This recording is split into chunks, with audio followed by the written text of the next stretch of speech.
So hello guys, let's start respiration topic in detail. शुरू करने से पहले आप मेरे चैनल को सब्सक्राइब ज़रूर कीजिए ताकि आप आगे के वीडियोस के लिए अपडेटेड रहे। तो चलिए स्टार्ट करते हैं। रेस्पिरेशन, इसमें क्या क्या देखेंगे हम? Rate, type, uses of accessory muscles. सबसे पहले हम देखते हैं रेट। तो रेट का एग्जामिनेशन कैसे करते हैं? पेशेंट को पहले रिलैक्स करना है, फिर जो एग्जामिनर का पाम है ओवर पेशेंट एब्डोमेन या चेस्ट में, देखो यहाँ पे डायग्राम में चेस्ट में है, एग्जामिनर का हैंड फ्लैट है ना पाम।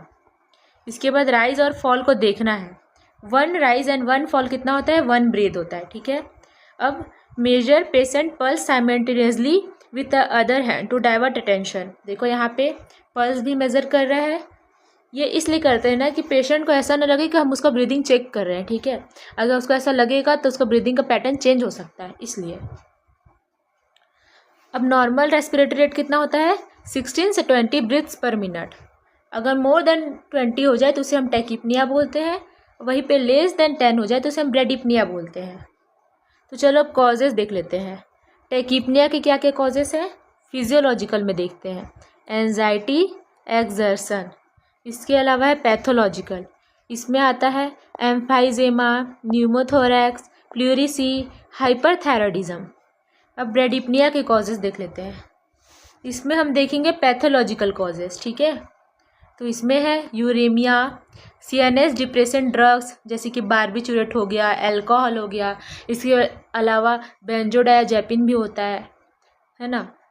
और तीसरा है हाइपोथर्मिया और है हाइपोथायरॉयडिज्म। तो अब हम देखेंगे टाइप्स ऑफ रेस्पिरेशन। उसमें सबसे पहले हम देखते हैं एग्जामिनेशन, ठीक है। तो यहाँ पे क्या करना है? Keep 1 hand on chest, other hand on abdomen of patient. जैसे कि डायग्राम में देखो, एक हैंड को चेस्ट पे रखे हैं फ्लैट करके पाम को, और दूसरा हैंड जो है वो एब्डोमेन में रखे हैं। उसके बाद क्या करना है? Watch movements of hand. अब टाइप क्या क्या है? Abdominothoracic, thoraco abdominal. तो सबसे पहला पॉइंट क्या है? Movement of hand more prominent in abdominothoracic में, एब्डोमेन में ज़्यादा प्रोमिनेंट है, वहीं पे थोरैको एब्डोमिनल रेस्पिरेशन में थोरैक्स में मूवमेंट ज़्यादा प्रोमिनेंट है, ठीक है। तो अब मोर कॉमन एब्डोमिनोथोरेसिक जो है मेल्स में ज़्यादा कॉमन होता है, वहीं पे जो थोरैको एब्डोमिनल है फीमेल्स में ज़्यादा कॉमन होता है, ठीक है। ड्यू टू वेल डेवलप्ड, तो एब्डोमिनोथोरेसिक किस लिए कॉमन है? एब्डोमिनल मसल के वेल डेवलप की वजह से। और थोरैको एब्डोमिनल फीमेल्स में क्यों ज़्यादा कॉमन है? इंटरनल इंटरकोस्टल मसल के वेल डेवलप की वजह से, ठीक है। अब वेरिएंट देख लेते हैं। इसके 2 तरह के वेरिएंट है, प्योरली थोरेसिक, प्योरली एब्डोमिनल, ठीक है। अब ये क्या होता है? तो during respiration abdominal movement absent होगा, तो ये प्योरली थोरेसिक हो गया। यहीं पे प्योरली एब्डोमिनल में थोरेसिक मूवमेंट एब्सेंट होता है। अब एग्जाम्पल देख लेते हैं, ठीक है। प्योरली थोरेसिक का एग्जाम्पल है पेरिटोनाइटिस। देखो, अब पेरिटोनाइटिस है तो एब्डोमेन में पेन होगा, तो फिर एब्डोमेन का मूवमेंट थोड़ी ना करेगा वो, इसलिए प्योरली थोरेसिक हो गया। इसके अलावा होता है प्रेगनेंसी। अब प्योरली एब्डोमिनल का एग्जांपल है डिफेक्टिव चेस्ट वॉल या प्लूरिटिक चेस्ट पेन। यहाँ पे भी पेन हो रहा है तो चेस्ट का मूवमेंट नहीं हो रहा है, एब्डोमेन का हो रहा है, ठीक है। अब इसके बाद हम देखते हैं थर्ड में मसल्स ऑफ रेस्पिरेशन, ठीक है। तो इसमें मेन मसल्स कौन कौन से होते हैं? मेन मसल्स मतलब जहाँ पे हम एफर्ट नहीं डाल रहे, नॉर्मल जो ब्रीदिंग होता है, ठीक है। तो पहले देखते हैं इंस्पिरेशन। तो देखो, इंस्पिरेशन है ना, इसमें मसल्स वर्क करते हैं तो एनर्जी की रिक्वायरमेंट होती है, इसलिए एक्टिव प्रोसेस है। वहीं पे जो एक्सपीरेशन है, यहाँ पे मसल्स वर्क नहीं करते तो एनर्जी की रिक्वायरमेंट नहीं है, इसलिए पैसिव प्रोसेस है। तो इंस्पिरेशन में कौन कौन से मसल्स काम करते हैं? एक्सटर्नल इंटरकोस्टल मसल, इसके अलावा है डायफ्राम। अब हम देखते हैं एसेसरी मसल्स। तो एसेसरी मसल्स क्या होते हैं? ये ऐसे मसल्स है जब हमें एक्स्ट्रा एफर्ट चाहिए ब्रीदिंग के लिए, है ना, तब काम करते हैं। जैसे कि मान लो किसी को ब्रीथलेसनेस हो रहा है ना। इसके अलावा है कि कोई डिजीज़ कंडीशन है जैसे कि सीओपीडी है, तो यहाँ पे एक्स्ट्रा एफर्ट चाहिए, तो वही फोर्स्ड ब्रीदिंग जो बोलते हैं, ठीक है। तो इंस्पिरेशन में कौन कौन से मसल्स होते हैं?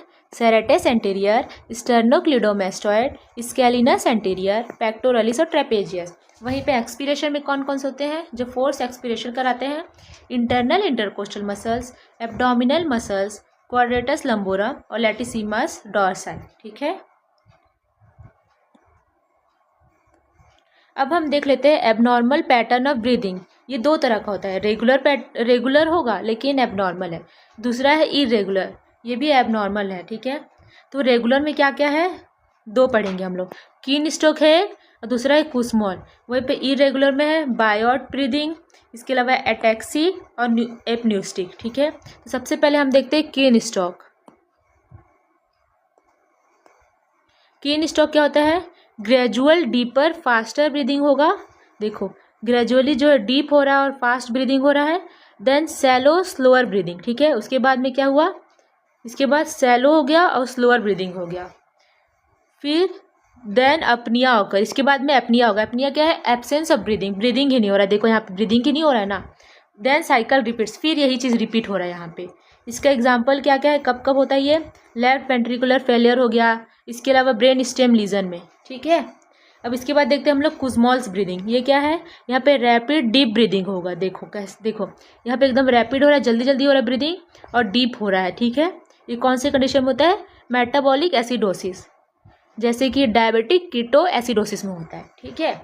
अब इसके बाद हम देख लेते हैं बायोट ब्रीदिंग।